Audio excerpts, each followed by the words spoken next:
Bon, on a pas mal avancé sur le réseau en Java. Il y a encore des choses à voir, hein, je vous rassure. Même si pour l'instant il y a l'essentiel. Bon, il y a encore des petites choses utiles, hein, à connaître. Notamment en ce qui concerne les histoires de non bloquants. C'est peut-être pas encore trop parlant pour vous, mais ça le deviendra quand j'en parlerai moi. J'espère. Mais en attendant de parler de ces choses un peu avancées, je ne voudrais pas dire compliquées, mais ces choses un petit peu avancées, de programmation un peu avancée, qui ont encore à voir avec la concurrence en fait. Une autre forme de concurrence et une autre façon de traiter le problème de la concurrence. Eh bien, je vais passer, là je vais basculer dans un autre monde qui est le monde du langage C. Donc j'ai volontairement, je n'ai pas souhaité commencer par le monde du C parce que, comme vous le savez, vous avez déjà programmé en C si vous n'êtes pas I7 en tout cas, normalement. Puisqu'il y a un cours de langage C en deuxième année, et puis cette année vous avez un cours de système où normalement on fait du système en C. Et donc il est un petit peu spécial ce langage puisque on reste assez scotché sur la machine. C'est vrai qu'on a une abstraction quand même intéressante. On n'est pas encore en train de programmer en assembleur, mais il n'empêche qu'on a encore pas mal de cambouis sur les mains quand on programme en langage C. Donc c'est bien parce que c'est utile hein, aussi. Il faut de temps en temps pouvoir mettre les mains sous le capot. Même si vous voyez bien que jusqu'à présent ça nous suffit largement là, le monde de Java pour programmer en réseau, c'est déjà pas mal, on peut tout faire évidemment, on est à des niveaux super évolués, donc on se préoccupe pas trop de plein de problèmes comme comment est-ce qu'on fait pour obtenir une adresse internet quand on a un nom internet. En Java on se pose pas la question quoi. On met le nom. Et puis Java fait toute la mécanique qui va bien pour interroger l'annuaire. J'ai déjà dit que normalement, un point de connexion sur le réseau, c'est une adresse internet associée, une adresse internet associée à un port. Donc ça, c'est entre guillemets c'est un point de connexion quoi. Une connexion, c'est une connexion entre deux points de connexion. Donc de chaque côté, il y a une adresse et un port. Et puis on a établi un lien, et c'est ça qu'on appelle une connexion. En tout cas, si on est en mode connecté, il y a aussi le mode déconnecté, UDP, etc. Et donc, on ne se pose pas la question en Java, vous écrivez là, vous fabriquez votre socket, new socket, et puis vous y allez gentiment, vous mettez www.ibm.fr, et puis ça fait tout ce qui va bien pour vous connecter sur le port adéquat et sur l'adresse adéquate. Mais bien sûr, je vous ai dit que quand les adresses, donc les noms internet, pardon, c'est à destination des humains plutôt, alors que les machines sont repérées par des adresses, c'est-à-dire des numéros. Donc il faut bien transformer ces noms en numéros quand c'est nécessaire, voire l'inverse si vous avez envie. Et on sait, vous n'avez pas le choix, il faut mettre les mains dans le cambouis, c'est-à-dire que vous avez un nom, il va falloir interroger l'annuaire. Parce que pour ouvrir une connexion internet, il vous faut une adresse, vous n'avez pas le choix. Donc voilà, et puis voilà, toutes les autres joyeusetés du langage C. C'est un peu sportif, mais parfois. En tout cas, ça nécessite beaucoup plus de soins qu'en Java, en ce qui concerne la manipulation de la mémoire, les adresses, les allocations, etc. Donc voilà, il faut redescendre à un niveau relativement bas, mais après tout, du point de vue des mécanismes, c'est les mêmes, bien sûr, ça reste la même couche réseau, les mêmes gens, voilà, donc il n'y a pas de difficulté. Donc évidemment, première chose, comme j'ai dit, c'est retrouver l'adresse à partir du nom, donc il faut consulter l'annuaire, machin. Bon, on ne va pas tout recoder, comment est-ce qu'on consulte un annuaire, heureusement, mais il faut au moins faire un appel à une fonction pour transformer un nom en une adresse. Puis ça, c'est pas terminé, il faut aussi se préoccuper des histoires de NBO, de Network Byte Order, c'est-à-dire que dans quel sens les OK sont-ils représentés? Oui, mais en C, le problème c'est que ce à quoi vous avez accès, en C, c'est la machine presque nue, Donc la machine presque nue, ça veut dire quoi? Bah, ça veut dire que quand vous utilisez des entiers, bah, ils ont un ordre spécial sur votre machine. Vous avez acheté telle machine, et bah, ils sont représentés en Little Endian. Vous avez une autre machine, ils sont en Big Endian. Donc quand vous les manipulez avec leurs adresses et machin, le stockage se fait dans un ordre ou dans un autre selon votre machine. Le problème, c'est qu'évidemment, sur le réseau, il faut que tout le monde s'entende sur comment est-ce qu'on transmet un entier, dans quel ordre. Et pour ça, c'est qu'il faut que tout le monde transfère dans le bon ordre. Donc il faut se préoccuper de ces histoires de network byte order. Okay, donc il faut penser à bien transformer les choses dans le bon ordre. Sinon, bah, vous allez au-devant d'ennuis sérieux, et puis alors à débugger ce genre de truc, c'est très désagréable. Okay, et puis vous avez plus de contrôle, évidemment, puisque vous êtes à un niveau plus bas. Donc il y a plus de paramètres à contrôler, toutes les choses qui sont masquées et dont on n'a pas besoin, j'ai envie de dire, au quotidien, ou en tout cas en premier lieu, eh bien, elles réapparaissent. Et donc il faut mettre les bons paramètres aux bons endroits, etc. Et donc ça a des trucs à lasser, quoi, avec des noms de paramètres plus ou moins tordus et autres joyeusetés de cet ordre. Les adresses internet, on sait. Alors comment est-ce que ça fonctionne? Bah bien sûr, là vous reprenez dans la figure la réalité, puisque aujourd'hui on a à notre disposition des adresses IPv4 ou IPv6. Donc attention, le 4 ou le 6, c'est pas pour le nombre d'octets, hein, c'est pour la version. IP version 4, IP version 6. Dans IP version 4, les adresses sont stockées sur 4 octets. Et dans IPv6, les adresses sont stockées sur 16. Ok. Alors évidemment, bah, il va falloir choisir. Vous êtes dans le monde IPv4 ou vous êtes dans le monde IPv6? Si vous voulez faire les deux, bah, faut bricoler. Ok. En tout cas, puisque c'est comme ça, vous avez un type pour représenter, donc un type, une structure de données pour représenter les adresses IPv4. Et puis vous avez un autre type pour représenter les adresses IPv6. Évidemment, en Java, vous ne vous préoccupez pas trop de la question, vous appelez un machin, ça transforme dans la bonne structure, et grâce au polymorphisme, vous ne voyez rien, vous appelez ça, je ne sais pas quoi, une adresse, une SOC ADDR, et vous ne vous préoccupez pas de savoir si en vérité c'est une SOC ADDR type IPv4 ou une SOC ADDR de type IPv6.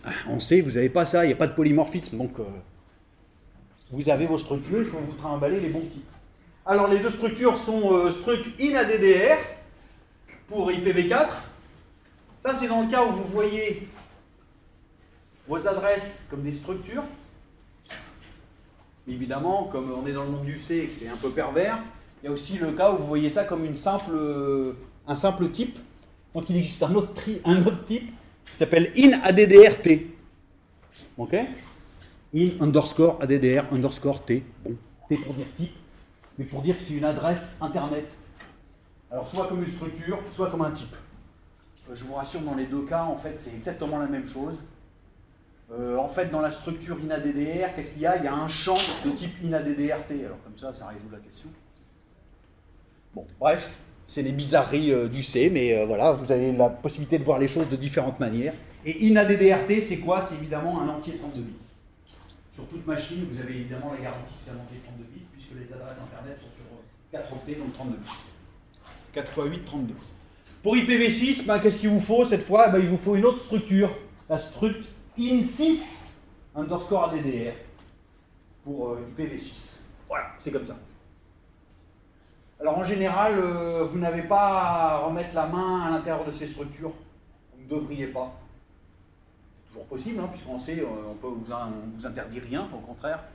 Mais il n'y a pas de nécessité, en tout cas, à tripatouiller ces structures. Vous pouvez regarder ce qu'il y a dedans, vous allez dans les headers, vous trimballez et voir si ça vous intéresse, mais c'est pas le plus important. En fait, les différentes fonctions qui vont vous permettre de manipuler ces structures, vous passez une adresse de la structure et puis ça remplit comme c'est attendu.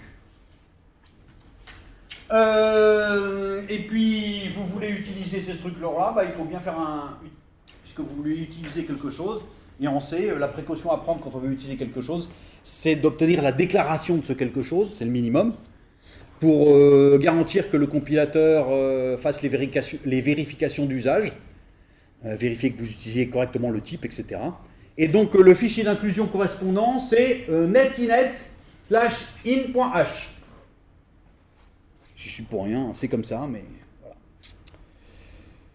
Bon, évidemment, c'est pas toujours facile de retenir ces machins-là. Si vous arrêtez, si ça fait 15 jours, 3 semaines, 6 mois, 1 an que vous travaillez sur un projet réseau, normalement, si vous êtes en C, vous connaissez ça par cœur, mais si vous ne vous rappelez pas ça, c'est documenté un peu partout, il n'y a pas trop de soucis. Voilà.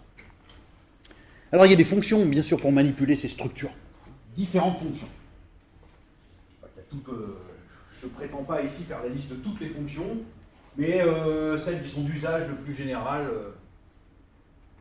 vous avez donc des fonctions qui vous permettent, attention, ici de faire des transformations, mais méfiez-vous, les transformations dont je suis en train de parler ici ne font que des transformations d'un type vers un autre, elles ne font pas de consultation d'annuaire. Donc ici, c'est comment est-ce que vous passez d'une chaîne de caractères à une adresse, c'est-à-dire un nombre, ou vice-versa, bien sûr. Vous avez une adresse internet et vous voulez la convertir en chaîne de caractères. Ben, vous avez des fonctions adéquates pour faire ça. Donc attention, il n'y a pas d'annuaire ici, hein, vous ne consultez pas, vous ne transformez pas un nom internet en une adresse internet. Hein, c'est pas ça dont il s'agit. Hein. Transformer la représentation de la chaîne de caractères, je sais pas quoi, 127.0.0.1 en la structure inaddr machin qui code l'adresse internet correspondante.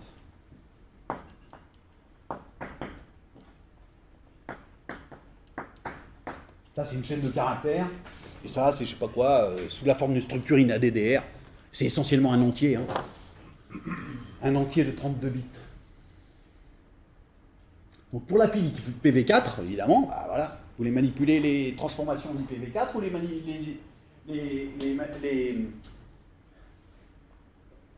les transformations IPv6. Alors les adresses IPv6, ça ressemble pas du tout à ça. Hein. C'est un truc horrible avec des 2 points, machin, pas très grave. On va se contenter d'IPv4, ça nous suffit largement. Mais le principe est le même, donc ça n'a aucune importance. Que la forme des adresses soit différente, c'est pas très...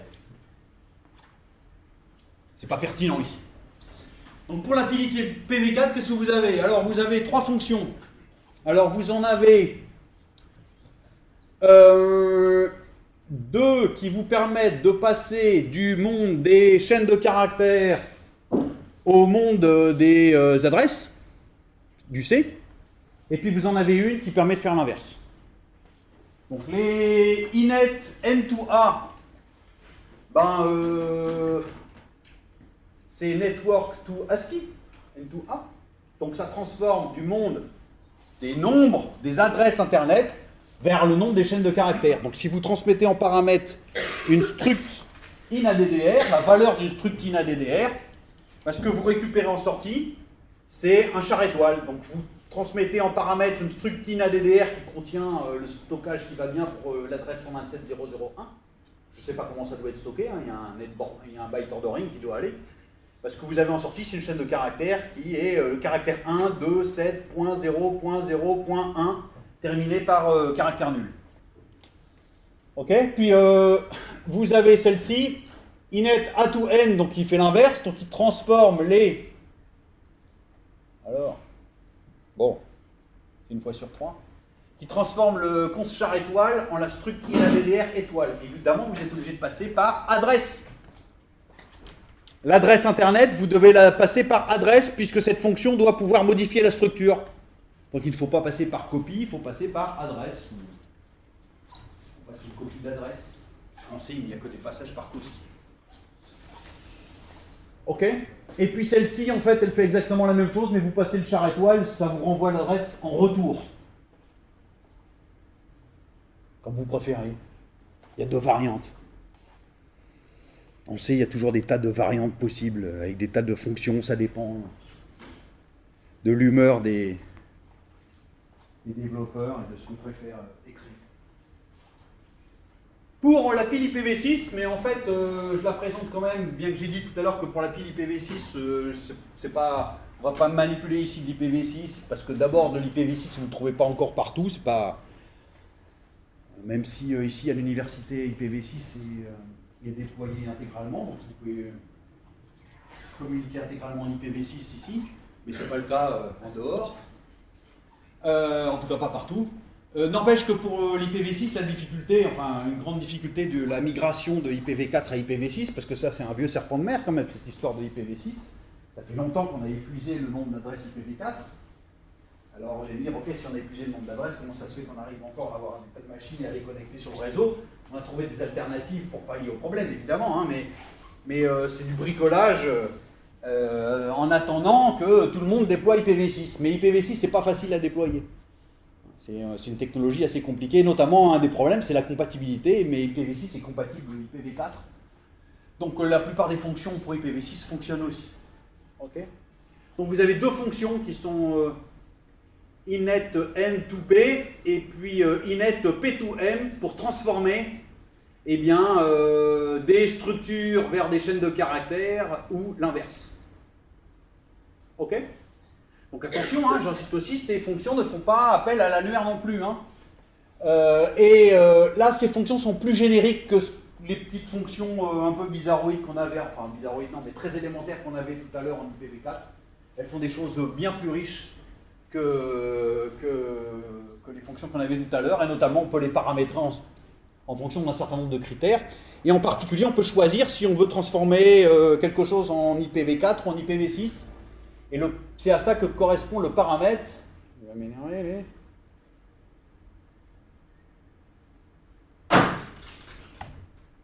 Bon, c'est mieux.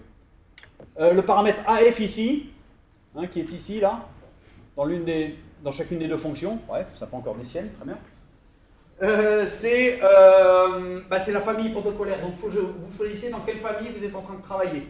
Donc si vous travaillez avec la famille AF-INET, il n'y a pas de problème, vous êtes en fait dans la famille IPv4. Et puis si vous travaillez avec, si le paramètre c'est AF-INET6, alors vous allez travailler avec des adresses de la famille IPv6. C'est aussi simple que ça. Donc c'est générique pour les deux familles. Ok.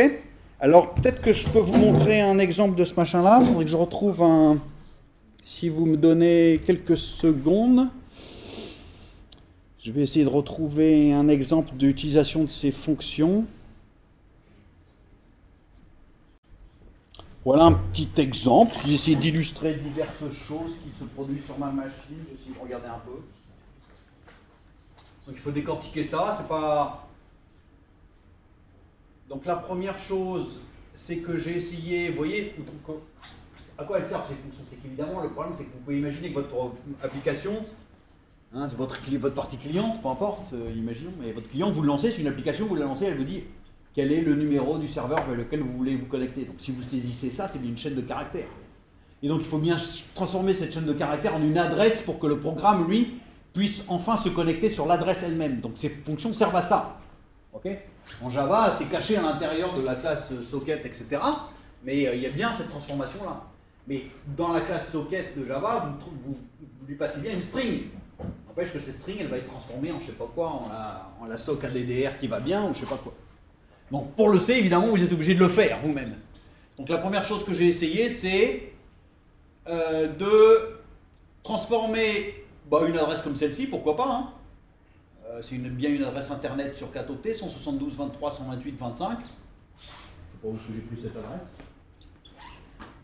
Et puis simplement de ranger ça dans la structure ADDR qui est du type struct inaddr. Ok? Donc évidemment, il faut que je prenne soin de passer cette structure par adresse puisque cette fonction a pour vocation de transformer cette chaîne de caractères en la structure et de remplir la structure ADDR avec les données qui vont bien, qui sont lues depuis ce machin-là. Donc il faut extraire 172, le ranger au bon endroit dans la structure inaddr, extraire le 23, extraire le 128, extraire le 25 et le ranger au bon endroit. C'est ça qu'il faut faire. Bien sûr, vous pourriez le faire vous-même à la main, cette fonction, il n'y a pas de souci, si vous savez comment le faire. Et puis après, j'ai affiché ces différentes choses, donc je reviendrai un peu sur cet affichage. Mais en gros, j'affiche le contenu de la structure ADDR, pour voir un peu à quoi ça correspond. Ensuite, qu'est-ce que j'ai essayé? J'ai essayé inet ADDR, donc ça c'est l'autre fonction qui permet de passer d'une chaîne de caractères à une adresse, mais simplement, cette fois, au lieu de passer l'adresse en paramètre à la fonction, c'est une valeur de retour de la fonction. Bon, ok. Pareil, ça devrait me donner la même valeur, j'imagine. Et puis la troisième fonction, ah oui, alors je ne vous l'ai pas donné celle-là, mais c'est pas il y en a une autre qui s'appelle Inet to Network, qui permet de transformer en fait des adresses réseau, mais c'est pas très grave.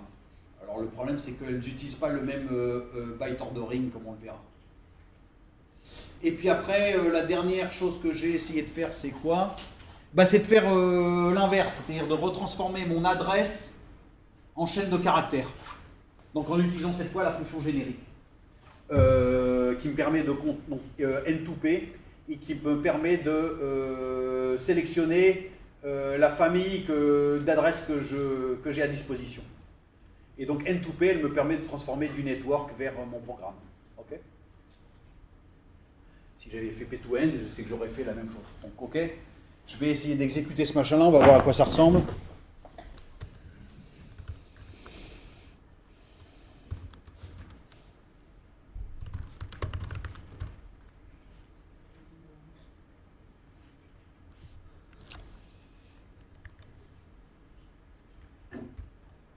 Je pense que c'est assez gros comme ça.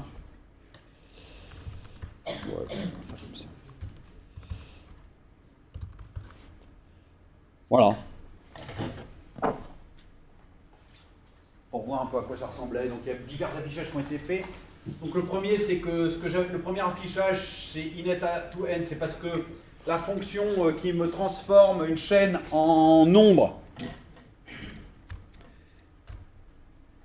en fait, elle renvoie une valeur, Inet to N, décidément, il fait des siennes celui-là, je vais le changer.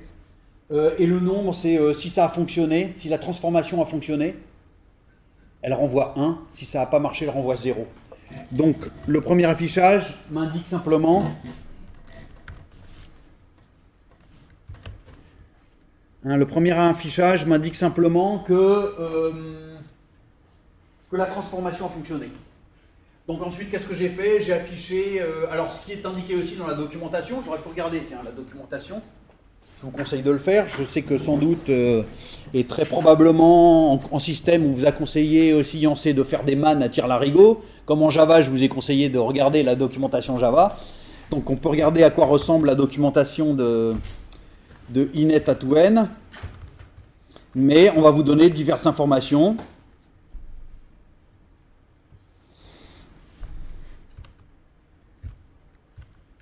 Voilà. Et ça ressemble à ça, donc il faut apprendre à lire ça. Évidemment, la plupart des fonctions sont regroupées par paquet. Donc en fait, quand je demande le man de Inet to N, on m'a renvoyé aussi toutes les autres fonctions qui sont associées. To N, N2A, et puis les autres. Donc il y en a une collection assez grande, hein, et qui sont toutes les fonctions de manipulation des adresses. On m'explique dans quelle partie du manuel c'est la partie 3. On m'explique aussi dans quelle bibliothèque c'est. Donc si jamais c'est dans une bibliothèque spéciale, peut-être qu'il faudrait que je fasse une édition de lien spéciale à la main quand je vais compiler mon programme.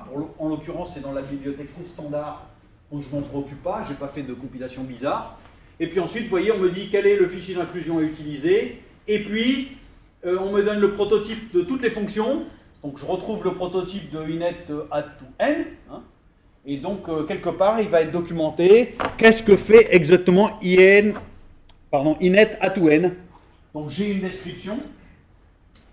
À la suite du synopsis, j'ai une description qui m'explique que Inet to N, Inet ADDR et Inet Network, ça permet d'interpréter des chaînes de caractères qui représentent des nombres en format Internet avec la notation pointée. Et puis, ça va la représenter en tant que nombre adresse Internet. Et dans la documentation quelque part, on va m'expliquer que ce qui est renvoyé, c'est le stockage qui est renvoyé, c'est en network byte ordering. Donc je n'aurai pas à convertir spécialement ces adresses si je veux les transmettre sur le réseau, elles sont déjà conformes à ce qui est attendu. Ok. Par contre, ce n'est pas le cas pour la fonction Inet Network qui, elle, comme son nom ne l'indique pas, bien sûr, renvoie une donnée non pas en network byte ordering, mais en host byte ordering. Donc, ce qui fait qu'en fait, la même donnée, vous voyez qu'elle a été transformée de 3 façons différentes. Ça, c'est avec la fonction Inet to N. Ça, c'est avec, j'ai oublié, mais c'est celle qui est à côté, c'est avec Inet ADDR. Donc les deux renvoient du network byte ordering. Donc en fait l'adresse 172, blablabla, elle a été traduite comme ça. Et puis le Inet network va renvoyer, voyez, pour la même adresse, hein, un machin codé dans l'autre sens. Celui-là n'est pas stocké en network byte ordering, il est stocké en host ordering. Et il se trouve que ma machine ne stocke pas les entiers de la même manière que le réseau les attend. Hein? Donc c'est pour ça que j'ai ces deux valeurs-là sont à l'envers l'une de l'autre. Et d'ailleurs j'ai vérifié ça ici, c'est que vous voyez que quand j'ai écrit l'entier, hein, j'ai vérifié ça aussi, comme c'est des petites expériences que je fais au passage, mais pour vous dire que tout ça est très important, puisque évidemment selon la fonction que vous employez, vous allez vous retrouver devant de graves ennuis. Vous voyez que quand j'ai représenté l'entier 01, 02, 03, 04, comme ça, alors ça c'est quoi cet entier-là? C'est simplement 1 fois 256 puissance 3, plus 2 fois 256 au carré, plus 3 fois 256 plus 4. Je ne sais pas ce que c'est que ce nombre, mais c'est un grand nombre. Alors, vous voyez qu'en fait son stockage dans la machine, il est comme ça, 04, 03, 02, 01. Voilà, et puis Inet N2P, bah, ça a fait la transformation à l'envers. Donc j'ai repris une des adresses que j'avais récupérées. Ok. J'ai repris une des adresses que j'avais récupérées, là, ADDR qui avait été transformée, notamment la première. Et puis je l'ai retransformée pour obtenir la chaîne de caractères. Et donc j'étais parti de 172, 23, 128, 125. Je suis revenu à 172, 23, 128, 25. Heureusement. Mais vous voyez que le problème, c'est qu'entre-temps, les machins ont changé de sens et tout ça. Enfin, je suis passé à travers plein de représentations. Donc il faut faire attention à ça. Donc voilà à quoi ça servent ces fonctions. Vous avez une chaîne de caractères qui représente une adresse, en notation pointée, et vous pouvez la retransformer, vous pouvez la transformer en une valeur dans votre programme, qui sera manipulé par les différentes fonctions. Alors, maintenant, je sais, ok, j'ai des types pour représenter les adresses, mais bien sûr, hein, un point de connexion, c'est ce que j'avais appelé une socket. Ça, c'est pas propre à Java, c'est générique pour la pile IP. Pour Internet. Eh bien, en C, c'est pareil, il y a une structure qui représente ce qu'on appelle une socket, c'est-à-dire un point de communication, c'est-à-dire un point, une machine sur un port donné. Ok? Donc, cette structure, c'est pareil, hein, les adresses de socket, on sait comment est-ce que ça fonctionne. Une adresse de socket, en fait, c'est comme pour le monde Java, c'est-à-dire c'est caractérisé par en fait 3 propriétés, l'adresse et le port, mais aussi le mode de communication. Vous avez droit pour une adresse et un port donné, aux deux communications, c'est-à-dire le mode flux et puis le mode datagramme, hein, le mode par paquet. Alors, la structure correspondante, eh bien d'abord vous avez la structure SOC-ATDR qui est une structure générique. C'est-à-dire qu'évidemment ça dépend du type de socket que vous allez utiliser. Il y a plusieurs types de représentation d'adresses pour une adresse de socket, pour une socket. Ça dépend du type de socket. Donc vous avez une adresse générique. Dans une adresse générique de socket, vous avez essentiellement deux champs qui sont importants. Le champ SA Family, donc dans la structure SOC-ADDR, pour laquelle il faut prendre soin de faire une inclusion du fichier 6socket.h. Ok. Eh bien, il y a un champ dedans, SA Family, qui est du type SA Familité, et qui est quoi? Qui est la famille de la socket, c'est-à-dire le protocole que vous allez employer. Et en fonction du protocole, le champ SA Data va changer de forme. Alors, qu'est-ce que vous avez comme type de famille pour les sockets C? Eh bien, vous en avez 3. Donc, vous avez les sockets locales, ou du domaine Unix. C'est le même domaine, local ou Unix. Donc Unix, c'est quand vous êtes dans le monde Unix, et puis local, c'est quand vous êtes dans le monde de la normalisation du réseau. Bon, ok, mais en fait, c'est le même domaine. Et puis, AFINET, si vous voulez une socket du domaine, enfin du monde IPv4, et puis AFINET 6, si vous voulez une socket du monde IPv6. Ok? Bon, nous, on va s'intéresser qu'aux sockets du domaine Internet, mais ça n'a aucune importance. Il existe aussi d'autres types de sockets, c'est-à-dire qu'on peut faire des communications entre applications, mais sans passer par le réseau. Hein. Vous avez une machine, vous avez plusieurs applications dessus, elles veulent communiquer, à l'aide de sockets aussi. Bah, il n'est pas nécessaire de mettre en œuvre le réseau si vous êtes sur la même machine, vous avez le droit au socket local. C'est des mécanismes très similaires à ce que vous avez quand vous utilisez des tubes en système. Je ne sais pas si vous avez déjà vu ça, je ne pense pas encore, mais vous avez... Si, déjà? Bon, alors voilà, c'est la même chose que des tubes. Hein. Des tubes, ça permet bien sûr de communiquer entre applications sur une même machine Unix. Donc c'est des choses de cet ordre-là, évidemment, les sockets du domaine Unix. C'est le même type d'objet. Ok? Donc nous, ce qui nous intéresse, c'est de communiquer à travers le réseau. Donc on prendra de l'AFINET ou de l'AFINET 6, comme on veut. Alors, pour une socket du domaine IPv4, quelle est la vraie structure? Hein? La vraie structure, c'est ça. C'est-à-dire que pour une socket du domaine IPv4, on a le champ. Donc cette fois, il change de nom, il s'appelle SynFamily. Bon, mais en fait, il est à la même place que l'autre. Donc si vous l'appelez SAFamily, si vous utilisez la structure SOCADDR, il n'y a aucun souci. Elles sont compatibles du point de vue de leur représentation. C'est comme si c'était des unions. Ce que je suis en train de raconter, hein, c'est des bizarreries. Enfin, c'est des bizarreries. Non, ça n'a rien de bizarre. C'est juste qu'on sait, vous pouvez faire tout ce que vous voulez. Vous avez une zone mémoire. Et cette zone mémoire, vous l'interprétez comme vous voulez. En Java, vous ne pouvez pas. En Java, une zone mémoire, elle est typée fortement par l'objet, le type de l'objet qui utilise cette mémoire. En C, pas du tout. En C, vous avez une adresse, vous en faites ce que vous voulez. C'est vous qui choisissez le type. Vous faites les castes dans tous les sens, donc tout va bien. Donc j'ai une adresse comme ça, la question, est-ce que je la vois? Si je vois ce machin-là comme une SOC ADDR, comme le type générique, alors j'ai dit, comment c'est vu ça? En gros, vous avez un champ qui s'appelle SA-len, vous avez un champ qui s'appelle SA-family, bon, je mets des tailles variables, hein, ça n'a aucune importance, et puis là, vous avez un champ qui s'appelle SA-data. Si vous voyez cette même zone de données comme une struct SOC ADDR in, c'est-à-dire une socket IPv6, V4, pardon, alors, ce champ-là, qui est le même, il s'appelle SYNLEN, mais c'est le même. Celui-là, il s'appelle SynFamily. Et puis ici, vous avez un champ SynPort. Et puis SynADDR. Quelque part ici. J'ai fait une zone mémoire, il y a des données de langue, vous la lisez comme vous voulez. Si vous voyez ça comme une structure SOCADDR, vous voyez trois champs, SALEN, SAFamily, SADATA. Si vous la lisez comme une structure SOCADDR in, vous voyez ça comme quatre champs, SYNLEN, SynFamily, SynPort, SynADDR. Et vous avez la garantie que SYNLEN recouvre exactement SALEN, SynFamily recouvre exactement SAFamily. Par contre, ça, c'est une interprétation différente.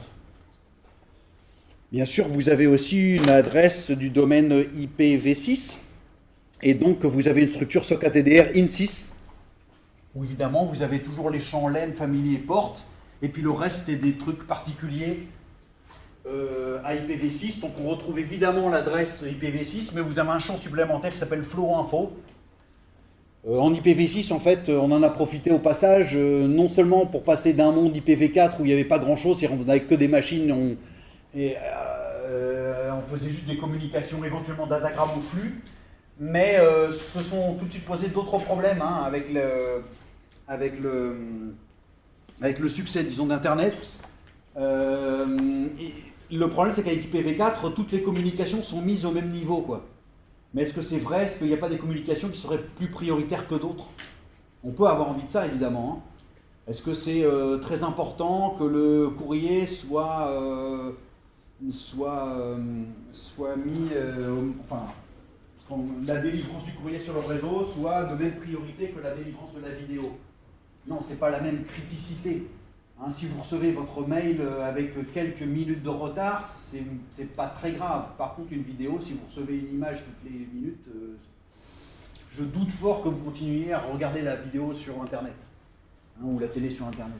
Donc, avec IPv4, on s'en est sorti autrement, on a triché, machin, mais c'est pas prévu dans le protocole. Alors que dans IPv6, il y a, disons, des notions une notion, un concept qui est intégré dans IPv6 qui s'appelle la qualité de service.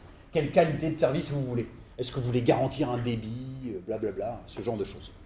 Donc il y a des informations type flow info et ce genre de choses supplémentaires. Ok? Donc vous avez une zone de mémoire, bah, vous la lisez comme bon vous semble. Ok? Alors maintenant, il faut quand même l'accès à l'annuaire, hein, parce que c'est bien beau, je sais transformer des adresses représentées sous forme de chaîne de caractères en adresse machine. Je sais les envoyer sur le réseau si nécessaire, etc. Je sais fabriquer une SOC ADDR, il n'y a pas trop de soucis, hein, un numéro de port, il n'y a pas trop de problème. Une adresse, je sais le fabriquer. Sin family, ok, je connais les symboles. Sin-len, on verra à quoi ça correspond. Le problème, c'est que si l'utilisateur, lui, souhaite se connecter sur une machine dont le nom c'est 3W, je sais pas quoi, informatique, unif-paridhydro.fr en l'adresse qui correspond sur le port 80, bah, il faut interroger le serveur pour connaître le numéro de l'adresse, enfin le numéro, pardon, de l'adresse internet de la machine qui s'appelle comme ça. Ok? Donc il y a différentes fonctions pour accéder à cet annuaire. La plus utilisée, enfin en tout cas historiquement, c'est Get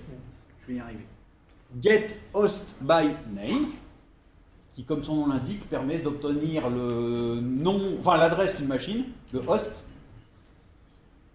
à partir de son nom, donc de son nom internet.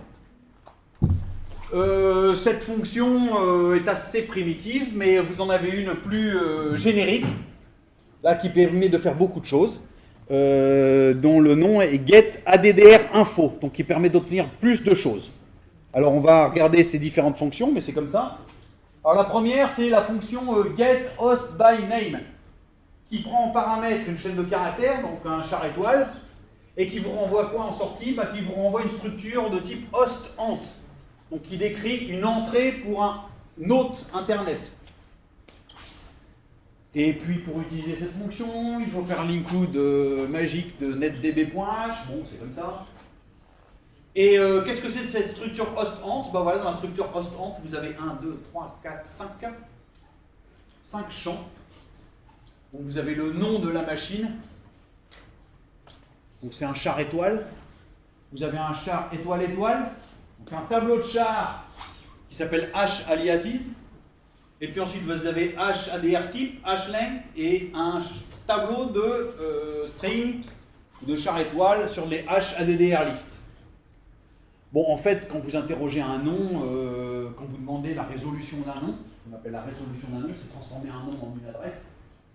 En fait, dans l'annuaire, il y a beaucoup d'informations qui sont portées, c'est-à-dire que c'est pas aussi simple que ça. Hein. D'abord, à un nom donné, il peut y avoir d'autres noms associés. Hein. Une machine peut porter plusieurs noms. Donc on peut obtenir toutes ces informations-là. L'ensemble des noms de la machine, l'ensemble de ses adresses ou je sais pas quoi, des machins de cet ordre-là. Donc qu'est-ce que vous avez ici? Alors hashname, ça va être le nom officiel de la machine. Donc si ça se trouve, vous demandez à résoudre le nom de la machine www, je sais pas quoi, informatique.unif-paridhydro.fr. Bah, peut-être que son nom officiel, c'est pas ça du tout. Hein. Peut-être que son nom officiel, en fait, c'est trucmuche.informatique.unif-paridhydro.fr. Et qu'en fait, 3W, c'est juste un nom pratique, mais que son véritable nom, c'est trucmuche. Donc, hashname, c'est le nom officiel de la machine.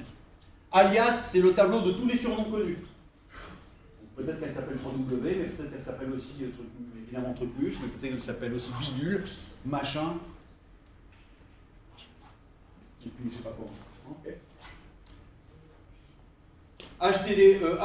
HADDR type, c'est le type de l'adresse. Donc on va vous donner l'annuaire, va vous dire bah, l'adresse associée, est-ce que c'est une adresse IPv4 ou IPv6? Et donc ça vous le savez parce que le ADDR type c'est AFINET ou AFINET6. En général avec les host by name, il y a de grandes chances que vous récupériez des adresses IPv4, mais ok. Et puis HLength, bah, c'est la longueur de l'adresse. Donc autrement dit, si la structure, enfin si l'adresse c'est une adresse IPv4, vous aurez la taille d'une structure IPv4. Sinon c'est si c'est une adresse IPv6, vous aurez l'adresse d'une structure IPv6. Et puis HADDR list, c'est le tableau de toutes les adresses. Et puis les adresses sont toutes au format network, au format réseau. Et puis ce tableau est terminé par une par un champ nul, enfin, par une valeur nulle. Donc évidemment, hein, là, vous ne pouvez pas choisir, c'est le problème avec getOsByName, vous ne pouvez pas choisir si vous voulez une résolution du nom en IPv4 ou en IPv6. C'est getOsByName qui fait la résolution et qui choisit ça pour vous. Et vous ne savez pas ce qu'elle choisit. Si vous voulez vraiment choisir ça, alors c'est getAddr-info qui vous le permettra. Si vous avez une machine qui possède les deux adressages, je vous le dis à Paris 7, pardon, mais Paris 6 aussi, c'est le cas. Nos collègues et amis de Paris 6 sont dans le même cas que nous. Toutes leurs machines sont aussi en IPv6. En général, toute une machine en IPv6, elle supporte les deux. Elle a une adresse IPv4 et une adresse IPv6. Donc avec getAddr-info, vous pouvez choisir est-ce que vous voulez l'adresse IPv6 ou l'adresse IPv4, ce qui permet à une application de choisir préférentiellement à ce qu'elle souhaite communiquer en IPv4 ou en IPv6.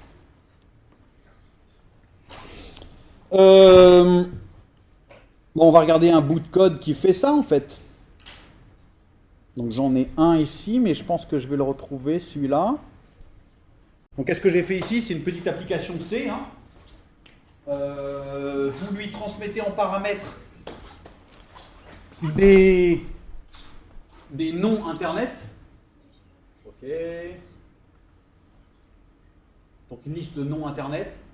Et puis ce qui est fait, c'est qu'on va interroger le serveur de nom via le système de résolution de noms disponible sur la machine pour résoudre ça sous la forme d'adresse. Donc on fait une série de getOsByName pour tous les arguments qui ont été transmis en ligne de commande. Ok?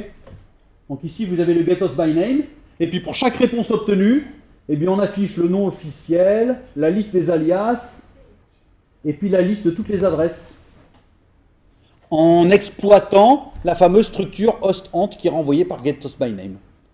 Donc je vais essayer de compiler ça, mais normalement ça doit marcher. Comment il s'appelle celui-là? hostByName, c'est pour ça que ça s'appelle HBN. Donc il faut que je donne des noms. Ah, je suis pas sur le réseau, donc je vais pas aller très loin. Ah, alors il faut que je me mette sur le réseau peut-être. C'est mieux.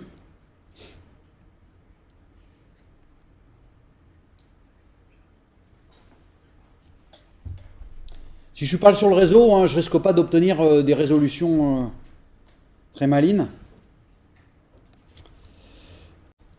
Ok, je suis sur le réseau, donc là normalement ça marche bien. Donc je vais essayer de résoudre des noms, hein, j'en sais rien. Qu'est-ce que je peux essayer? Voilà.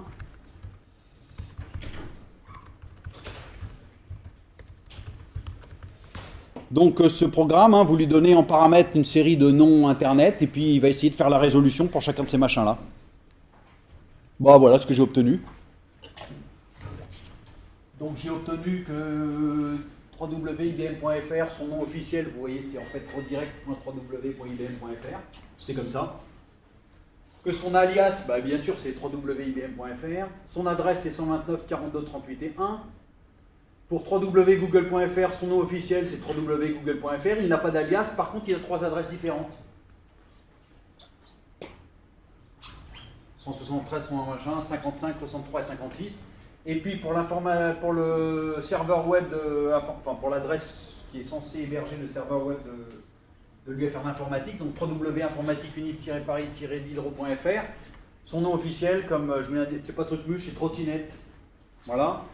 Son alias c'est 3W, et puis il a une adresse. Ok. Alors il y a une question qui peut être intéressante, c'est ok, maintenant j'ai les adresses.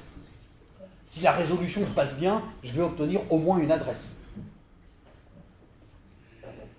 Le problème, c'est que je peux obtenir plusieurs adresses. Notamment, vous voyez, pour google.fr, j'ai 3 adresses, laquelle je dois prendre? La recommandation, c'est d'en prendre une, celle que vous voulez. En général, on recommande de prendre une au hasard. Elles sont toutes les 3 équivalentes. Vous pouvez prendre que la première si vous voulez, mais ok. Donc ok, vous voyez comment j'ai résolu mon nom. Je fais un getOsByName avec le nom, donc une chaîne de caractères qui correspond au nom. Ça me renvoie une structure host-ant, et puis j'exploite les données de cette structure host-ant pour savoir de quoi il s'agit. Ici, j'ai pas testé que c'était que des adresses IPv4, mais c'était à parier. Et puis j'ai obtenu en fait mes différentes adresses. Ok? Alors, pour l'autre fonction getAddr-info, elle est un peu plus générale, on peut faire plus de choses qu'avec getHostByName. Et donc je ne vais pas la décrire en entier, parce que c'est là, on va y passer un temps infini pour pas grand-chose. Mais un exemple, en fait, sera bien suffisant. Et ce qui est intéressant, c'est qu'en fait, on va pouvoir obtenir aussi, on va pouvoir mettre d'autres informations sur ce qu'on cherche, quoi. Notamment, par exemple, récupérer le numéro de port pour un service donné, ou ce genre de choses. Donc c'est plus riche que ce que fait getHostByName. Et les structures qui sont renvoyées s'appellent des addr-info. Donc ce sont des structs addr-info. Donc la fonction getAddr-info renvoie des structs addr-info. Et vous voyez qu'il y a différents champs, mais enfin on reconnaît un certain nombre de ces champs. Family, ça va être la famille protocolaire. SOC type, on verra plus tard. Protocole aussi, mais on retrouve addr-len, la longueur de la structure. La structure SOC addr, donc on va retrouver les adresses là-dedans. Le char étoile canon name, c'est le nom canonique, c'est-à-dire le nom officiel. Et puis ensuite, les structures sont chaînées les unes derrière les autres, donc on a un champ next pour aller exploiter la structure suivante. Donc quand on demande une résolution par getAddr-info, ce qu'on va récupérer, c'est un paquet de addr-info, chaînés les uns derrière les autres, grâce au champ AI next. Ok ? Alors il y a une particularité, c'est qu'une fois que vous avez exploité toutes les données qui ont été renvoyées par getAddr-info, il faut prendre soin de nettoyer, de libérer la mémoire qui a été employée qui vous a été renvoyée. Donc ça, c'est le prix à payer pour programmer en C, c'est que la gestion de l'allocation dynamique est explicite en C. Donc vous devez faire bien attention à libérer la mémoire quand vous en avez plus besoin, etc. Le problème là, c'est que la fonction vous renvoie une mémoire qui a été allouée. Elle a alloué une mémoire pour vous. Et la fonction ne peut pas deviner quand est-ce que cette mémoire doit être désallouée, évidemment. Donc elle vous laisse, vous, programmeur, la responsabilité de nettoyer cette zone mémoire, enfin de la libérer, notamment avec la fonction freeAddr-info. Donc quand vous avez exploité toute la liste chaînée des machins, vous libérez, vous ne souhaitez plus conserver les données qui ont été renvoyées par getAddr-info, vous faites un freeAddr-info. Donc l'exemple est ici, mais on va le regarder parce que je dois avoir son code.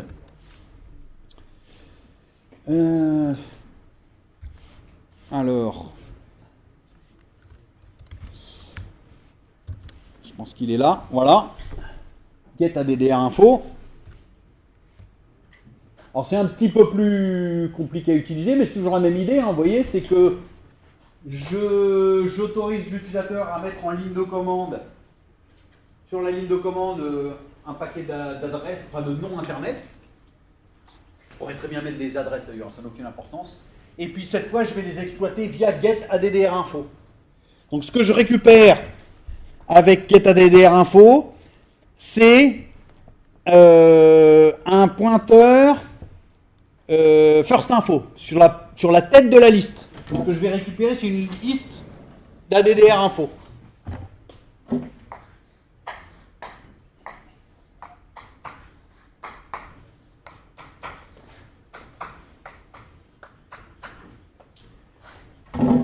Donc ça, c'est une structure addr-info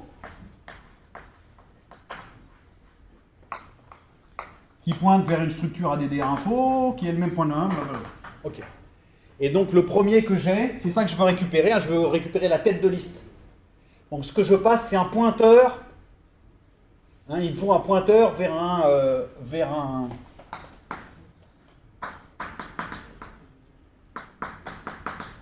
first info, c'est un pointeur vers une...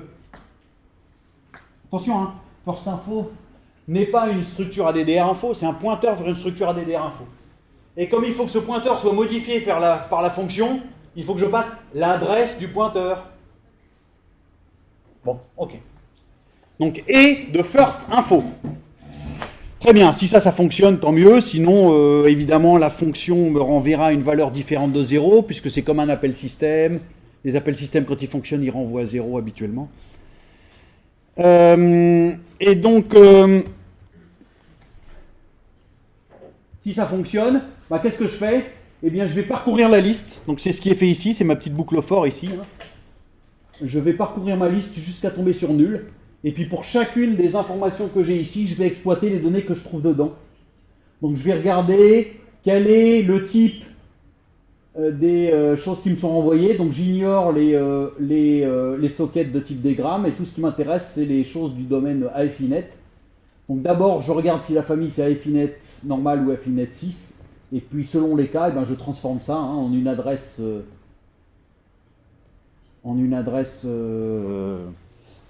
Enfin, je vois ça comme une adresse IPv4 ou une adresse IPv6. Et puis, à la fin, simplement, j'affiche l'adresse. Voilà. Donc, je les convertis sous forme de chaîne de caractères. Quand j'ai fini d'exploiter la structure, ou quand j'ai fini d'afficher ça, voilà, qu'est-ce que je fais? Eh bien, je donne ça à libérer à la fonction free addrinfo qui s'occupe de nettoyer toute la structure, qui a été allouée dynamiquement précédemment lors de l'appel à get addrinfo.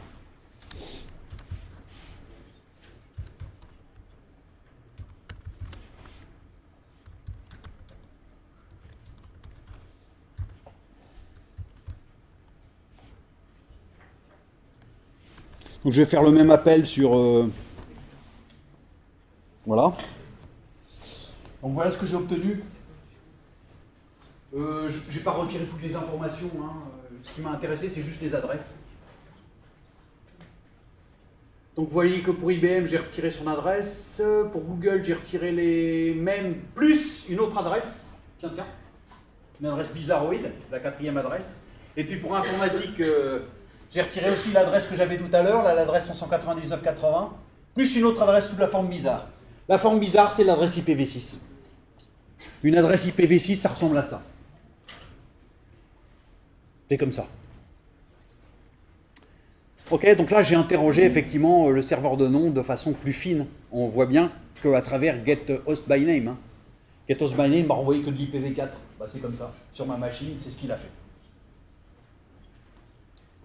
Ok?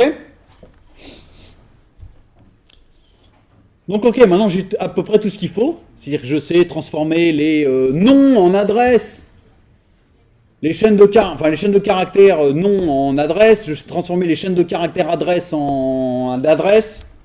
Ok, donc maintenant il faut que je puisse construire le reste, c'est-à-dire de pouvoir établir une connexion, enfin. Alors comment est-ce que ça fonctionne? Bah là, je suis allé sur Internet et puis j'ai cherché un peu...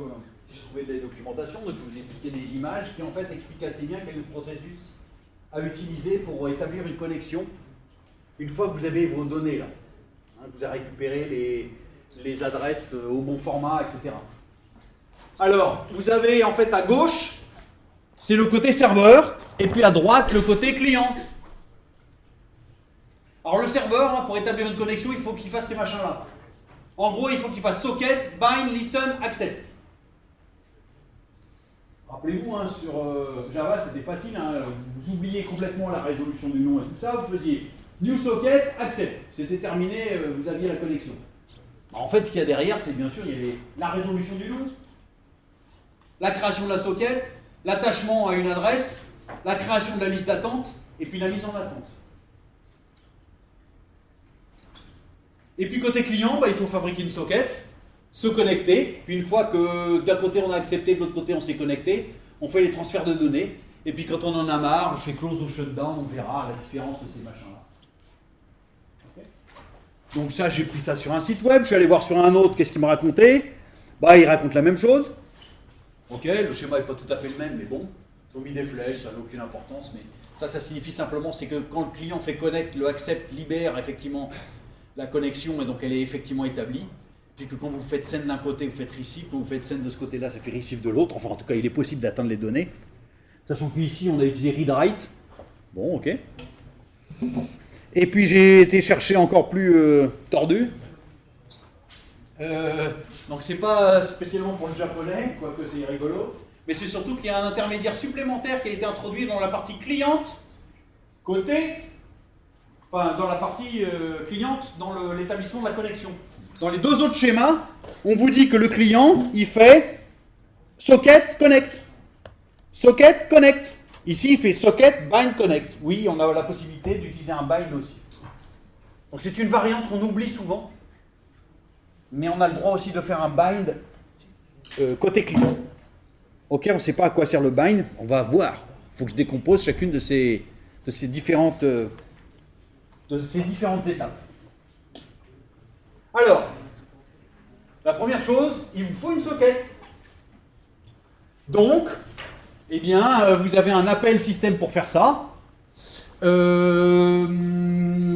Il faut utiliser le fichier d'inclusion 6socket.h et l'appel système s'appelle socket. Socket avec des paramètres. Domaine, type, protocole. Ok. Et in c'est quoi? Je ne vous l'ai pas dit ici, mais in c'est exactement un flux d'entrée-sortie, comme n'importe quel flux d'entrée-sortie que vous avez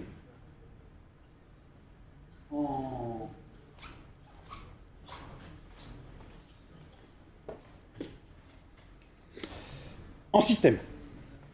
Alors, évidemment, avant de pouvoir l'utiliser, il va falloir faire d'autres opérations. Hein, mais...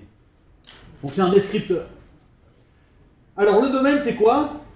C'est PFINET ou PFINET6.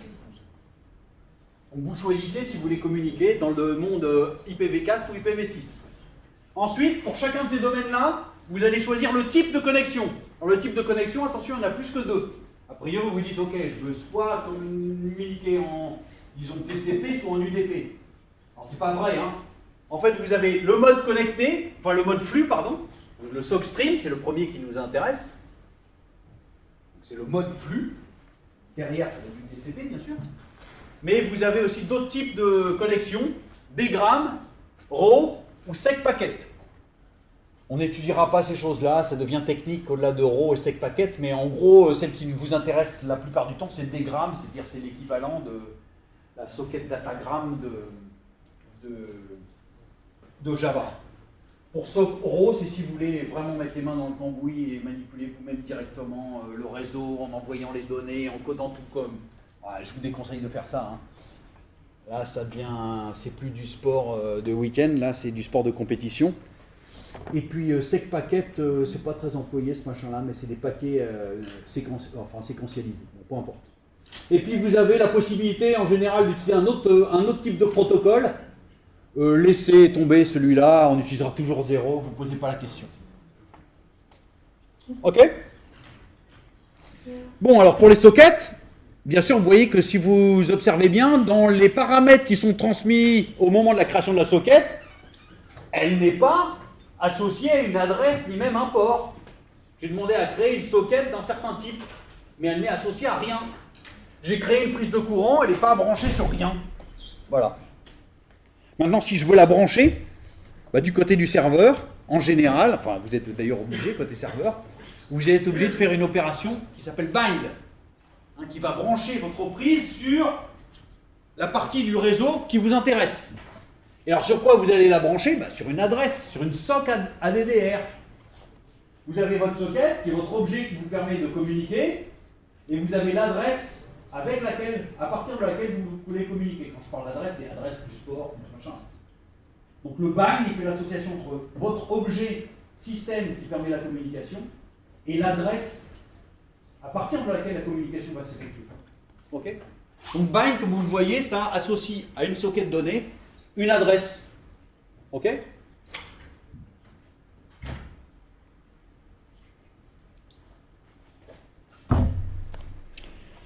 Une fois que vous avez fait ça, évidemment, comme je n'ai pas fait de cours de protocole réseau, je n'ai pas dit comment ça marchait, TCP, UDP, machin.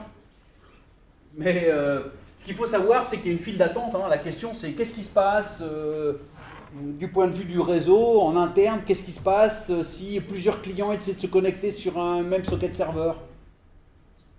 Est-ce que c'est autorisé de faire ça ou pas? J'en sais rien. Donc oui, bien sûr, en fait, on peut contrôler finement ça. On peut dire, par exemple, qu'on accepte que 2 connexions entrantes à un moment donné. Pas plus. Vous définissez la largeur du SAS pour rentrer sur un service donné. Donc c'est listen qui permet de faire ça. Ok? Donc listen, ça permet de paramétrer justement la file d'attente correspondant à eh bien, à l'entrée réseau.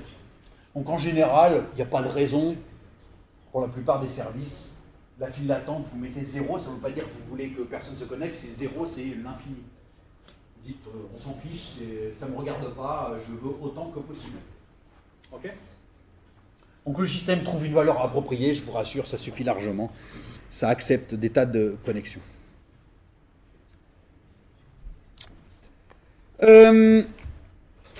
Oui, ça c'est important, hein, mais ça paraît anodin, mais ça correspond au fait. Qu'est-ce que vous faites si quelqu'un est déjà en train de communiquer et qu'il y a un appel entrant? Est-ce que la personne elle est mise en attente? Ou est-ce que on lui envoie un signal de poste occupé ou je sais pas quoi? Est-ce qu'on annule sa demande? C'est à ça que correspond le listen, pour simplifier. Une fois que vous avez tout préparé, la socket, vous l'avez associée à une adresse, vous avez décidé combien il pouvait y avoir d'appels entrants. Enfin, vous pouvez vous mettre à attendre que quelqu'un vous appelle. Tout est prêt, le poste est correctement paramétré. Donc vous vous mettez en attente en faisant accept. Il a exactement le même sens que le accept de Java.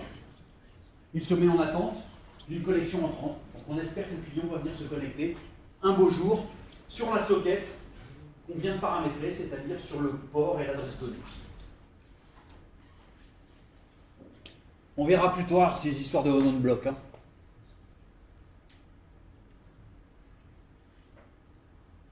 Donc si la file d'attente n'est pas vide, bah, bien sûr, on va extraire une connexion, enfin on va établir une connexion, puisque ça veut dire qu'il y a une partie cliente qui demande à se connecter. Donc on extrait les deux bouts, maintenant on a les deux bouts, il y a le client et le serveur qui sont prêts à connecter. Et donc la valeur de retour de accept, c'est un descripteur d'entrée-sortie sur lequel on va pouvoir effectivement faire des opérations habituelles d'entrée-sortie. C'est-à-dire ça c'est exactement comme un fichier, hein. Vous allez pouvoir faire des read-write dessus, et vous faites read-write en système sur les fichiers. Donc l'opération, hein, plutôt que de faire open, bah, il aura fallu faire socket, bind, listen, accept. Et ce que vous récupérez à la sortie d'accept, c'est un machin sur lequel vous pouvez faire read-write. Ok?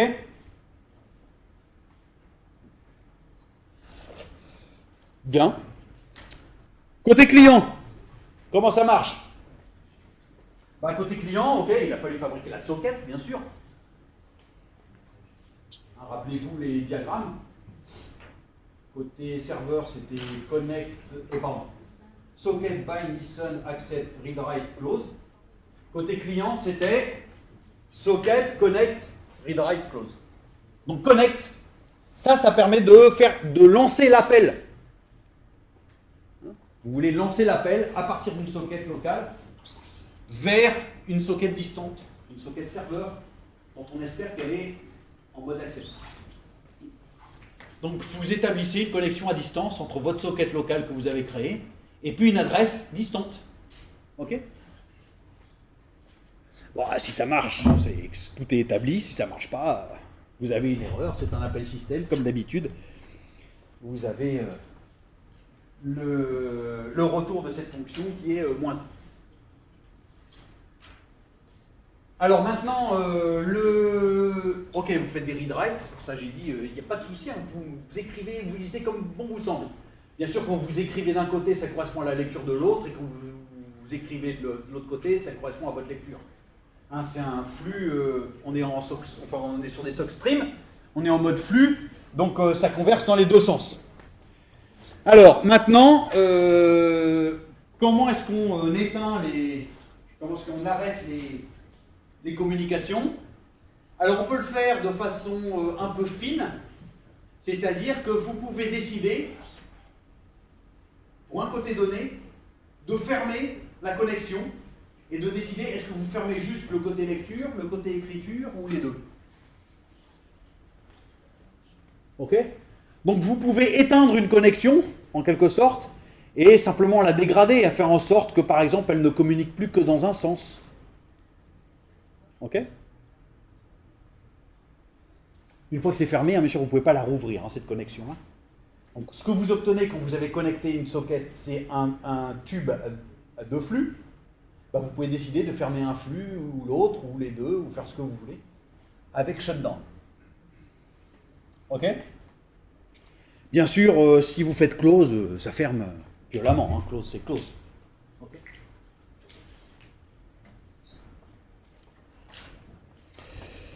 Bon, alors on doit avoir un exemple ici. Hein. C'est un peu lourdingue, mais on sait, c'est voilà, l'écriture est pénible. Il y a beaucoup d'aspects syntaxiques, mais c'est comme ça. Alors la première chose, c'est quoi? Qu'est-ce qu'on a voulu faire ici? Un exemple qui est un serveur. C'est un serveur. Alors qu'est-ce qu'il fait? Il crée une socket. Très bien, alors j'ai voulu faire un serveur en mode flux. Donc j'ai créé une socket dans le domaine inet IPv4, sockstream, et puis le protocole, j'ai dit je mets 0, je m'en fiche. Ok? Bien sûr, c'est un appel système. Si ça rate, ça me renvoie -1. Donc je dis que j'ai un problème de socket et je sors du programme. Ensuite, qu'est-ce que je fais? Il faut que je fasse un bind. Ah! Un bind. Donc il me faut une adresse. Il me faut remplir une structure soc, ADDR, machin, là. Avec les bonnes valeurs partout. Bon, alors donc il faut que je fasse, j'imagine, je sais pas quoi, une résolution de nom ou un... Comme bon me semble. Alors je suis un serveur. Alors, en fait, je vais pas trop me fatiguer. Pour un serveur, qu'est-ce qu'il faut que je fasse? Rappelez-vous que sur un serveur, il faut vous mettre en attente. Donc c'est assez facile. Vous êtes un serveur, il y a plusieurs connexions, Internet arrive par là. Vous pouvez avoir plusieurs adresses. Hein. L'adresse A1, l'adresse A2, l'adresse A3, j'en sais rien. Vous avez le droit d'être connecté sur Internet via plusieurs adresses. Si vous êtes un serveur, vous avez le droit de décider, tiens, est-ce que je reçois uniquement depuis A2 ou est-ce que je reçois uniquement depuis A3 ou pas? Bon, en général, on ne fait pas ce genre de subtilité. On accepte toutes les connexions, enfin les connexions entrantes, quel que soit le point d'entrée. Donc pour ça, vous avez une adresse générique. Je suis passé rapidement là-dessus, j'ai rien dit dans le transparent tout à l'heure, hein, mais il y a une adresse spéciale pour faire ça, qui s'appelle inaddr_any. Ça veut dire quoi? Ça veut dire toutes les adresses disponibles sur votre machine. Je suis un serveur, je dois me mettre en écoute sur une adresse. En fait, je veux me mettre en écoute sur toutes les adresses possibles. Je m'en fiche. Donc je remplis une structure de type soc ADDR in. Je suis en IPv4. Donc je me crée une structure soc ADDR in. Je commence par mettre que des zéros dedans. Donc j'utilise la fonction bibliothèque B0 qui permet de remplir tout ça de zéro. Ok, je nettoie tout. Je décide que la famille protocolaire qui m'intéresse pour la structure, c'est IFINET, IPv4. Les adresses, c'est n'importe quelle adresse de la machine. Par contre, le port, c'est 61.234. Donc mon service, c'est un service spécial sur le port 61.234. Ça, c'est mon service. Si j'avais voulu créer un serveur web, je me serais mis sur le port 80. Ça aurait pas marché puisqu'il faut que je sois en route, mais c'est pas grave. Donc cette structure, il n'y a pas de souci. Alors attention, regardez bien la précaution que j'ai prise, c'est que 61.234 et inaddr_any, je ne les ai pas rangés directement dans le champ synport et synaddr. Je les ai convertis avec deux fonctions dont j'avais parlé il y a quelques temps, quelques semaines, je ne sais plus, dans un des premiers cours, peut-être même le premier.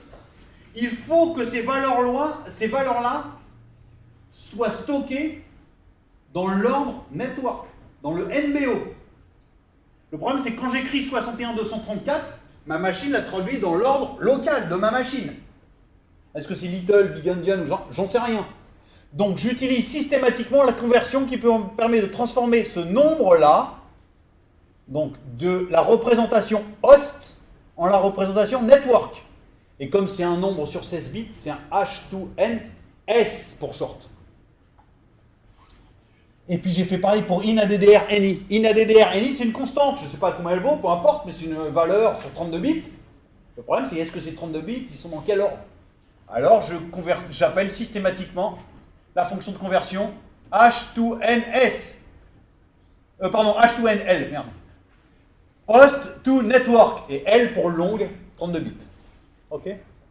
Donc maintenant c'est bon, ma structure soc ADDR in, elle contient les bonnes valeurs stockées dans le bon format, avec la bonne représentation.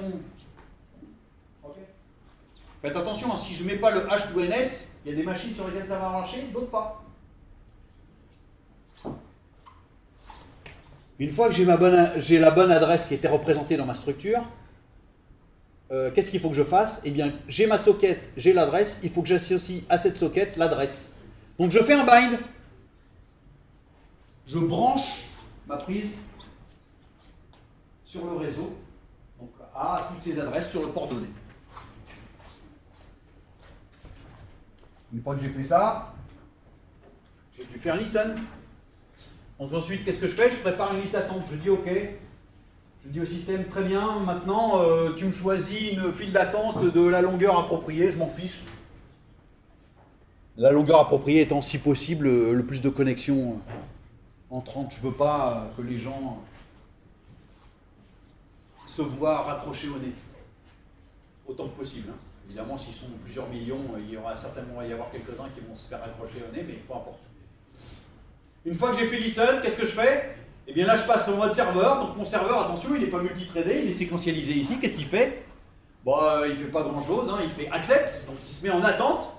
Et à chaque fois que accept, bon, là, mon processus est bloqué, mon application est bloquée, jusqu'à ce que quelqu'un, un client, se mette à faire un connect.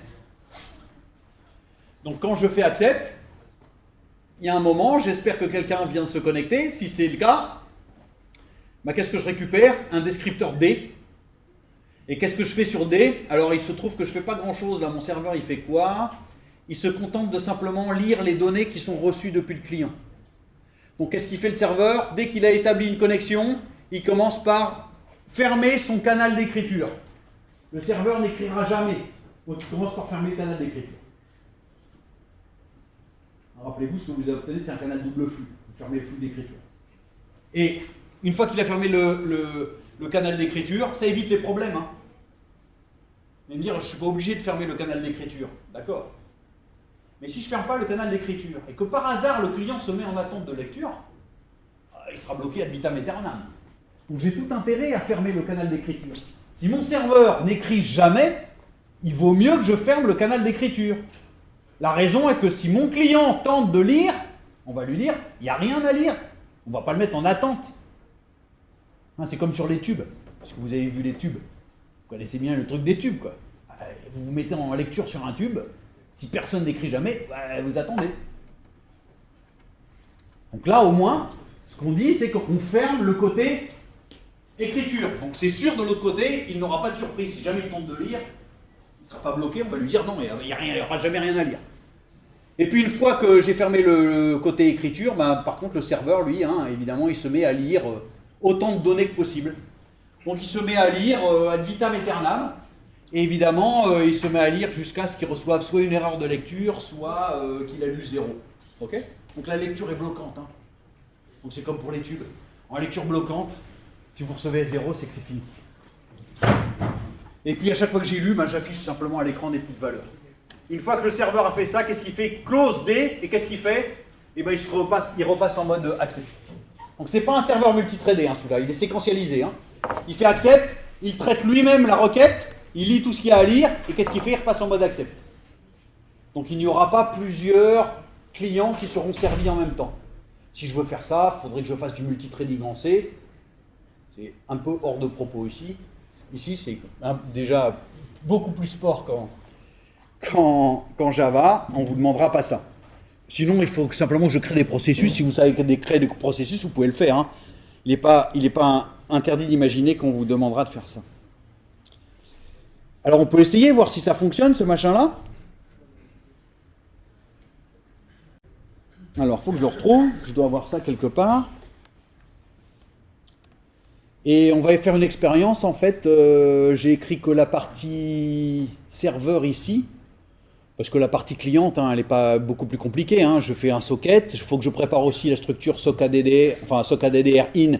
Simplement, on lui mettre in addr any, il faut que je fasse la résolution du nom, blablabla. Enfin, il faut que je fasse tout ça. Et puis que je fasse le connect à la place de faire listen accept. Enfin, à la place de faire bind, listen accept, je fais juste connect. On a vu comment faire une résolution de nom. On peut imaginer mélanger tout ça. Je vous laisserai faire la manip en TP.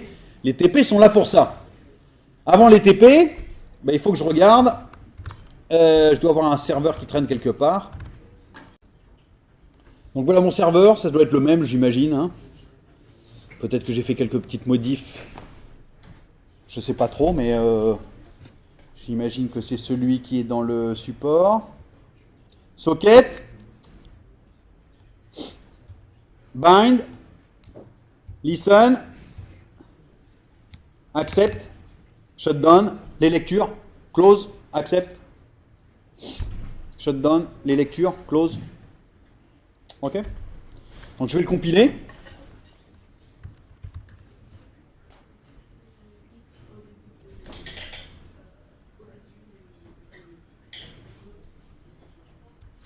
Qu'est-ce qu'il y a? Première ligne. Ah, merci.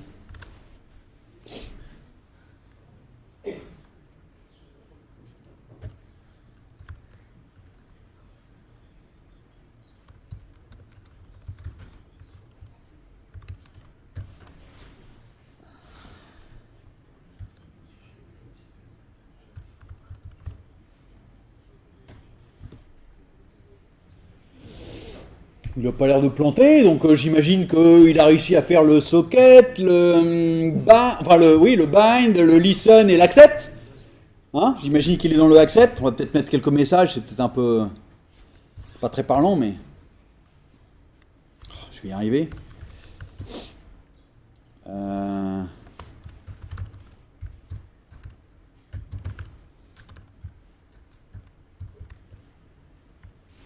Ça c'est bon, le bind pareil.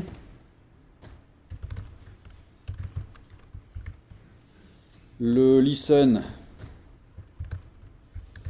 c'est fait, j'imagine. Bien sûr, je ne vais pas mettre le message accepte après, sinon je ne le verrai jamais. Voilà.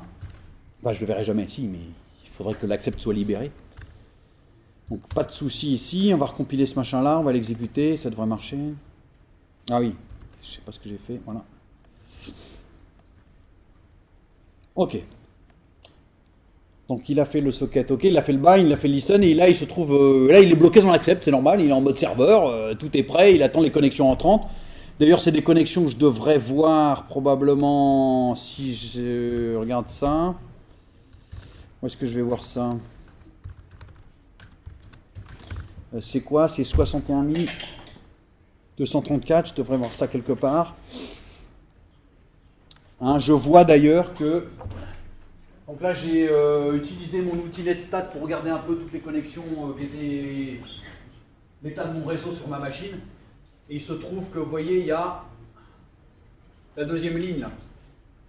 Hein, dans le protocole TCP4, bon, il n'y a aucune réception et aucun envoi pour l'instant, mais il se trouve qu'à l'adresse locale, donc sur toutes les adresses de ma machine, sur le port 61234, il y a un truc qui accepte sur toutes les machines du réseau, il est dans l'état listen. Donc il est prêt à... En gros, ça veut dire qu'il attend des connexions. Ok? Donc maintenant, j'ai plus qu'à envoyer un client. Alors un client, j'en ai pris un, je ne me suis pas fatigué. Ce que j'ai repris, c'est un client TCP Java. Je m'en fous, de toute façon, c'est le réseau. Il y a des données qui transitent. Hein. Donc, que ce soit envoyé par un processus Java, Ruby, Python ou basique, ça n'a aucune importance pour moi. Ok? Donc, j'ai repris le client Java. Alors, qu'est-ce qu'il faisait, ce client Java? Bah voilà, hein, il essaie de se connecter sur le port 61234 de la machine localhost. J'aurais pu essayer ça sur une autre machine, mais toujours pareil, je ne veux pas faire des expériences réseau trop tordues. Mais ça n'a aucune importance. Et puis qu'est-ce que j'ai fait là-dessus? Bah, j'ai créé cette socket. Donc ça, j'imagine que ça établit la connexion, que ça va libérer le serveur côté accept. Maintenant, la connexion est... Enfin, le tube, le flux le double flux est créé. Du côté Java, qu'est-ce que j'ai fait? J'ai pris ça comme un print writer, puis j'envoie des machins. Enfin, j'envoie une string en gros, et puis je ferme la connexion. Donc tout va bien, ça c'est compatible avec le serveur que j'espérais, parce que mon serveur, lui, il attend juste des données. Donc comme le client fait qu'en envoyer, tout ça devrait aller. Donc j'ai compilé, enfin je vais le recompiler, on ne sait jamais. Je ne sais pas si la classe était correcte, voilà. Donc maintenant j'ai plus qu'à exécuter mon client. On va libérer un peu côté serveur pour voir à quoi il ressemble. Et qu'est-ce que je vais lui balancer? Ben n'importe quoi, hein, une chaîne de caractères. Voilà. bah, il n'y a pas de souci, hein. Mon client a balancé ces trucs, il n'y a pas d'erreur côté client, donc les choses ont dû se passer correctement. Et côté serveur, effectivement, j'ai lu les données brutes. Le problème, c'est côté serveur, hein, je ne sais pas trop ce que je reçois. C'est une string qui vient de Java, je ne sais pas trop quel format ça a, mais peu importe. Donc, comme je ne sais pas trop un peu, comme ici, j'ai pas défini un protocole très intelligent, on a le droit de me balancer toutes les données que je veux, côté serveur. Bah, j'ai affiché ça sous un format un peu brut, donc caractère par caractère, j'ai affiché leur code ASCII en hexa. Et puis l'équivalent imprimable. Donc ça tombe bien, lui il a balancé bonjour, ça va, et il doit y avoir un retour chariot ici, puisque j'ai fait un println. Et bien côté C, j'ai reçu le caractère B majuscule, O, N, J, O, U, R, blanc, C, A, blanc, V, A, blanc, point d'interrogation, et puis le retour chariot qui est ici. Et hop, il s'est remis en accept. Oh, magie, ça fonctionne. Non, évidemment, je peux continuer ad vitam aeternam. Je peux essayer de voir ce qui se passe si je ralentis légèrement le serveur. On devrait constater que ça sérialise les connexions. Donc, qu'est-ce que je vais faire? Je vais le ralentir un peu. Avant de fermer correctement les machins, là, je vais faire des slips. Je vais l'endormir, quoi 10 secondes. Ok. Et puis là, je vais me faire plusieurs clients.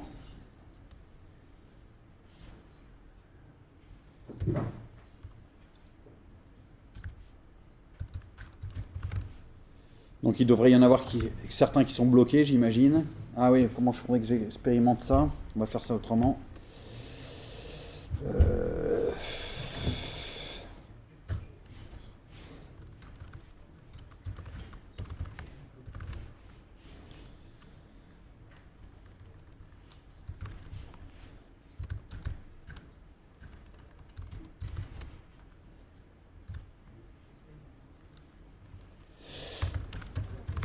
Alors il y en a un qui va dire au revoir, l'autre bonjour, je sais pas quoi.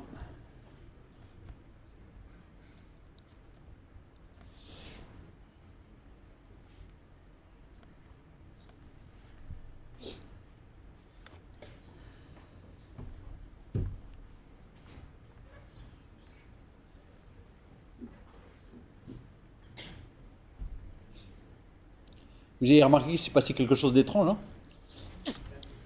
C'est que le deuxième client, là, il a terminé avant même que le serveur ait fait l'accept. C'est la magie du listen, hein. Ce qui s'est passé, hein, rappelez-vous quand j'avais fait cette expérience en Java, j'avais vraiment sérialisé les clients, hein.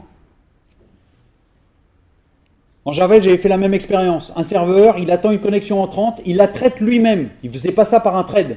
Je faisais une séquentialisation. Ok? Qu'est-ce que ça faisait si deux clients se connectaient en même temps? Il y en avait un qui était mis en attente. En C, ça n'a pas fait ça. Si je recommence l'expérience, regardez bien. Rappelez-vous que c'est exactement l'expérience que je fais là en C. Hein. Simplement, le serveur, il accepte la connexion, il la traite lui-même. Mais le traitement, je l'ai un peu rallongé. J'ai mis un slip de 10, là, il attend 10 secondes. Donc, et qu'est-ce que j'ai fait? J'ai lancé deux clients quasiment en même temps. Hein. Je lance un, je lance l'autre. Vous remarquez que les deux, ils ont terminé hein, de leur côté. De leur côté, ils ont fait les choses correctement. Ils ont fait je sais pas quoi, qu'ils ont créé la socket, ça a été accepté visiblement, puisqu'ils ont réussi à faire leur print. Sans erreur, ils ont réussi à faire le close. Hein? Mais par contre, pour recevoir la réponse côté serveur, le serveur, lui, bien sûr, il a mis 10 secondes avant de répondre, enfin, en tout cas, avant d'afficher les trucs. Donc, le truc bizarre, c'est comment est-ce que le client, là, le deuxième, celui qui a été lancé en deuxième, comment est-ce qu'il a pu écrire, puisque le serveur n'avait même pas fait accept? C'est la magie du listen. Ok? Cette file d'attente, elle est magique, c'est-à-dire ça permet, on ne met pas seulement les gens en attente, on sait que de toute façon, probablement ils seront acceptés plus tard. Donc on laisse la connexion s'établir, on laisse le client balancer ses trucs, bien sûr il ne faut pas qu'il en balance des tonnes, hein. Il y a un moment, ça va le bloquer sinon. Mais on anticipe, d'une certaine manière, on anticipe le fait que puisque la file d'attente déclare qu'on peut accepter plein de gens, ça veut dire que probablement, s'il est bien écrit ce serveur, il finira par faire un accept dans pas très longtemps. Donc on va laisser le client tranquillement commencer à envoyer des données. Donc du point de vue du client, j'ai pas vu là la différence. Alors même que le serveur, lui, il n'est pas multithreadé. Donc c'est plus fin le contrôle qu'on a évidemment. Si je voulais faire l'exemple là, il faudrait probablement que je fasse un listen de 1, je sais pas quoi. Je regarde. On s'arrête là pour aujourd'hui ?